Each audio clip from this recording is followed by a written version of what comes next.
Díagwich gach duine, céad míle fáilte, agus fáilte go cúd Kilkenny, an seo san Éireann. For those of you who don't speak Irish, hello, 100,000 welcomes, and welcome to County Kilkenny here in Ireland. So today, finally, it's time to harvest our herbs from the garden. We're going to be dealing with 4 different varieties: peppermint, basil, sage and oregano. Now the harvesting part's the easy bit, everyone knows how to do that. But what I wanted to show you today was how we dry those herbs and how we do it in such a way that retains all of nature's goodness throughout the drying process. We do it a very old-fashioned way and it is so easy, anybody can do it. Anybody remember that TV show from the 80s? Tim Allen, I think it was, Home Improvement? Today we're taking a leaf out of that book.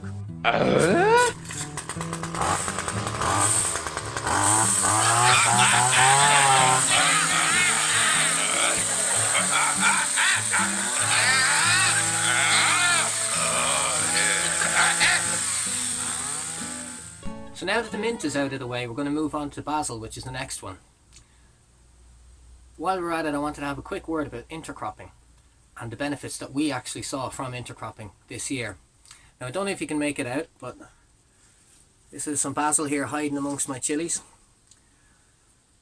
What I found was a great advantage of doing this was, yes, it did help soil health first of all, and it did contribute in a large way to the overall ecology of the soil.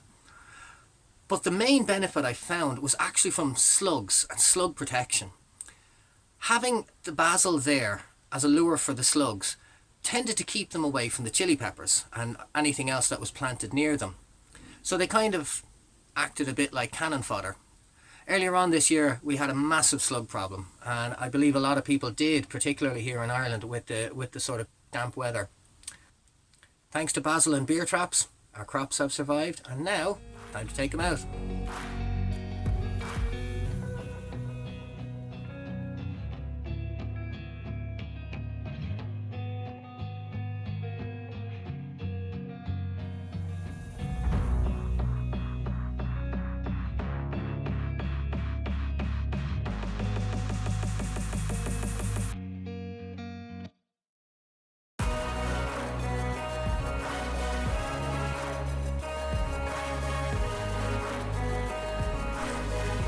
Okay, so the way that we're going to dry these is simply by hanging them up. It's the oldest trick in the book. Now the benefits of doing this is that none of the essential oils are lost in the drying process, and all of nature's goodness is really kept into the plant. If you try to use a dehumidifier or an oven, things like that, and you try to rush the drying process, a lot of that goodness gets evaporated off and you don't get it in the plant and in your food afterwards. So let's go through it. Now to do this, it's really simple. I like to use electrical cable. Why? Because I have lots of it, and also because it does this. It holds its shape and you don't need to tie knots in it. You cut it to whatever length you need. Now this is 2.5mm single strand electrical cable, and I find it really handy, and it's cheap and plentiful everywhere.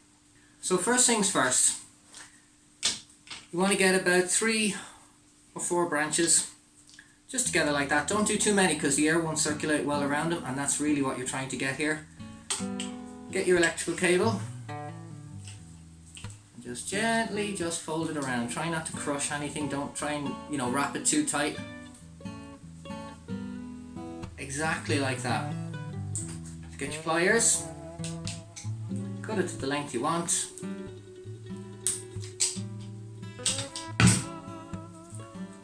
And just bend it in the shape of a hook at the top. It doesn't get much simpler than that, folks. Really doesn't. So I'm just going to repeat that process for all of the different herbs, and in about 2 weeks time I'm going to come back and check on them, and hopefully they will look something like this. This is mint that I've had hanging here now for about 6 weeks, and I didn't mean to leave it here 6 weeks. I just got lazy and forgot about it, to be honest with you. But this mint is now ready to be ground up and put into a jar for preservation. It does smell good.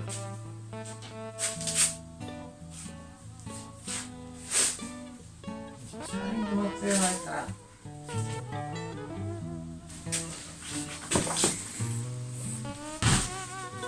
So that's it, folks. That is how to dry your herbs the old-fashioned, healthiest way.